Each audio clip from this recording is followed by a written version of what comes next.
Assalamualaikum warahmatullahi wabarakatuh. Nama saya Siti Daulatul Kopipah, NIM 1914201116 dari Perbankan Syariah 6C. Baiklah, saya akan memenuhi ujian dari mata kuliah arbitrase, yaitu dosen pengampunnya yaitu Dr. Syaiful Bahri SAGMM. Baiklah, untuk judulnya yaitu perkaitan arbitrase. Arbitrase sebagaimana dimaksud dalam Undang-Undang Nomor 30 Tahun 1999 adalah cara penyelesaian sesuatu sengketa perdata di luar pengadilan umum yang didasarkan pada perjanjian arbitrase yang pihak telah terkait dalam perjanjian arbitrase, maka pengadilan negeri tidak berwenang untuk mengadili sengketa para pihak tersebut. Pihak-pihak yang terlibat dalam arbitrase yang pertama yaitu pemohon. Pemohon adalah pihak yang mengajukan permohonan penyelesaian sengketa melalui arbitrase. Yang kedua yaitu termohon. Termohon adalah pihak lawan dari pemohon dalam penyelesaian sengketa melalui arbitrase. Yang ketiga yaitu arbitrase. Arbiter selain para pihak yang bersengketa, para pihak yang terlibat dalam arbitrase antara lain adalah arbiter.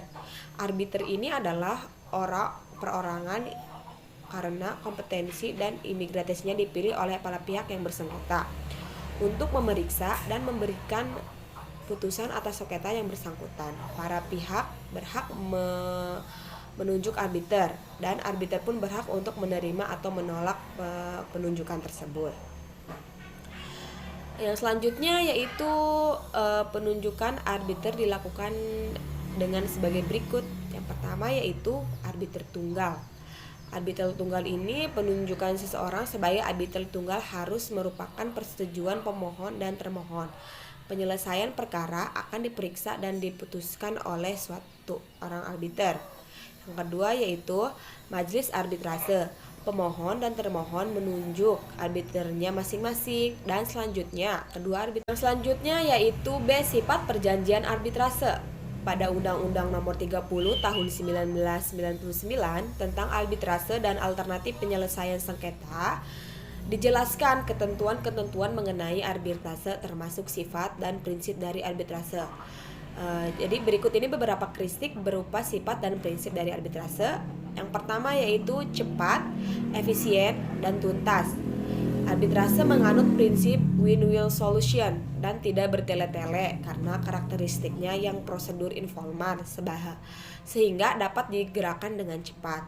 Yang kedua yaitu sifat putusannya langsung bersifat final dan binding. Hal itu disebabkan putusan arbitrase tidak bisa naik banding, kasasi atau ditinjau kembali, bahwa keputusan arbitrase tidak bisa diuji lagi dan mengikat para pihak. Yang ketiga yaitu sifatnya yang rahasia atau confidential, di mana proses persidangan dan putusan arbitrase tidak dipublikasikan. Yang keempat yaitu sifat konsensual, di mana proses penyelesaian sengketa membutuhkan persetujuan para pihak dalam hal terjadinya sengketa yang timbul. Arbitrase akan bisa dieksekusi apabila para pihak sepakat untuk menunjukkan klausul arbitrase di setiap perjanjian yang dibuatnya. Yang kelima yaitu sifat bebas untuk menemukan forum arbitrase dan para arbitratornya. Keputusan yang diambil pun tidak berdasarkan pada hukum nasional, konstruksi internasional.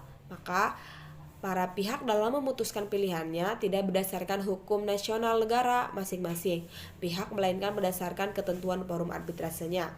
Yang keenam yaitu sifat adjudikas privat yang diberikan oleh forum arbitrase dalam proses adjudikasi. Ini akan menghasilkan keputusan yang tetap dan mengikat. Perjanjian arbitrase.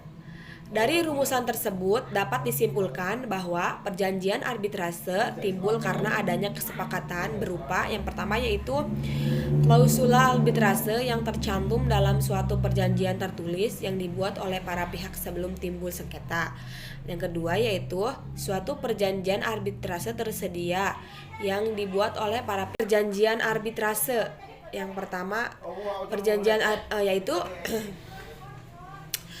Perjanjian arbitrase. Jadi perjanjian arbitrase dibuat secara tertulis. Artinya bahwa suatu klausul arbitrase dalam suatu kontrak atau perjanjian ini ditandatangani oleh para pihak atau dimuat dalam bentuk surat menyurat. Adanya perjanjian tertulis ini bertujuan untuk menandakan hak para pihak untuk mengajukan penyelesaian. Dalam perjanjian tertulis arbitrase harus memenuhi beberapa hal. Di antaranya yang pertama yaitu masalah yang dipersengketakan. Yang kedua, nama lengkap dan tempat tinggal para pihak. Yang ketiga yaitu nama lengkap dan tempat tinggal arbiter atau majelis arbitrase. Yang keempat, tempat arbiter atau majelis arbitrase akan mengambil keputusan. Yang kelima, nama lengkap sekretaris. Yang keenam, jangka waktu penyelesaian sengketa. Yang ketujuh, pernyataan kesediaan arbiter. Yang kedelapan yaitu pernyataan kesediaan dari pihak yang bersengketa untuk menanggung segala biaya yang diperlukan untuk penyelesaian sengketa melalui arbitrase. Mungkin hanya itu yang bisa saya sampaikan, kurang dan lebihnya mohon maaf. Wabillahi taufiq wal hidayah. Wassalamualaikum warahmatullahi wabarakatuh.